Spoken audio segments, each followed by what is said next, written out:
একের পর এক শক্তিশালী ক্ষেপণাস্ত্র ছুড়ছে ইরান। দেশটির অজানা স্থান থেকে মঙ্গলবার রাতে নিজেদের তৈরি দূরপাল্লার এসব ক্ষেপণাস্ত্র ছোড়া হয় শত্রু ইসরায়েলের বুক ছিন্ন ভিন্ন করে দিতে। ইরান থেকে 2000 কিলোমিটার দূরত্বে ইসরায়েলের তেল আবিব, অধিকৃত পূর্ব জেরুজালেম সহ বিভিন্ন জায়গায় আছড়ে পড়ে একাধিক ক্ষেপণাস্ত্র।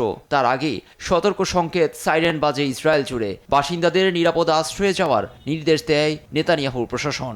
ইসরায়েলি নিরাপত্তা মন্ত্রিসভা জরুরি বাংকারে আশ্রয় নেয়। তেল আবিবের রাস্তায় আতঙ্ক ছড়িয়ে পড়ে, অনেককেই ঘর থেকে মোবাইলে ক্ষেপণাস্ত্র হামলার দৃশ্য ধারণ করতে দেখা যায়। ক্ষয়ক্ষতি হয় বেশ কিছু স্থাপনা।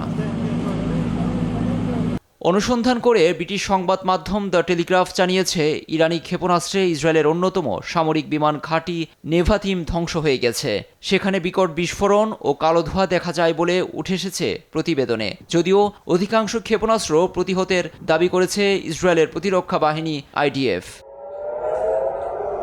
গাজায় ফিলিস্তিনিদের ওপর অত্যাচার, লেবাননে হামলা, হামাস নেতা ইসমাইল হানিয়া এবং হিজবুল্লাহ প্রধান হাসান নাসরাল্লাহকে হত্যার জেরে ক্ষেপণাস্ত্র ছুড়ে প্রতিশোধ নেওয়া হয়েছে বলে দাবি তেহরানের। দেশটির ইসলামিক বিপ্লবী গার্ড IRGCর প্রধান মেজর জেনারেল মোহাম্মদ বাঘেরি হুঙ্কার দিয়ে বলেছেন, ইসরায়েলের পক্ষ থেকে প্রতিশোধ নেওয়ার চেষ্টা হলে পরিণতি হবে আরও ভয়াবহ।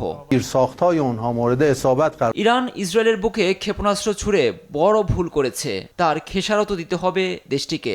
এক ভিডিও বার্তায় তাৎক্ষণিক এমন হুঙ্কার দিয়েছেন ইসরায়েলি প্রধানমন্ত্রী বিনিয়ামিন নেতানিয়াহু। এদিকে মধ্যপ্রাচ্যে শিগগিরই বড় ধরনের প্রতিক্রিয়া দেখানোর বার্তা দিয়েছে IDF। ইরানের ক্ষেপণাস্ত্র হামলা ব্যর্থ হয়েছে বলে দাবি করেছে ইসরায়েলের মিত্র যুক্তরাষ্ট্র। মধ্যপ্রাচ্যে থাকা মার্কিন বাহিনী ইরানের অনেক ক্ষেপণাস্ত্র ভূপাতিত করতে সহায়তা করেছে বলে দাবি করেন মার্কিন প্রেসিডেন্ট জো বাইডেন। এদিকে তেহরানের আচরণকে বেপরোয়া আখ্যা দিয়ে বিশ্বকে এর নিন্দা জানানোর আহ্বান জানিয়েছে মার্কিন পররাষ্ট্র দপ্তর। অন্যদিকে পরিস্থিতিকে আর জটিল না করে বিবদমান পক্ষগুলোকে শান্ত থাকার আহ্বান জাপানের। লুৎফর কবির, নিউজ ডেস্ক, দেশ টিভি।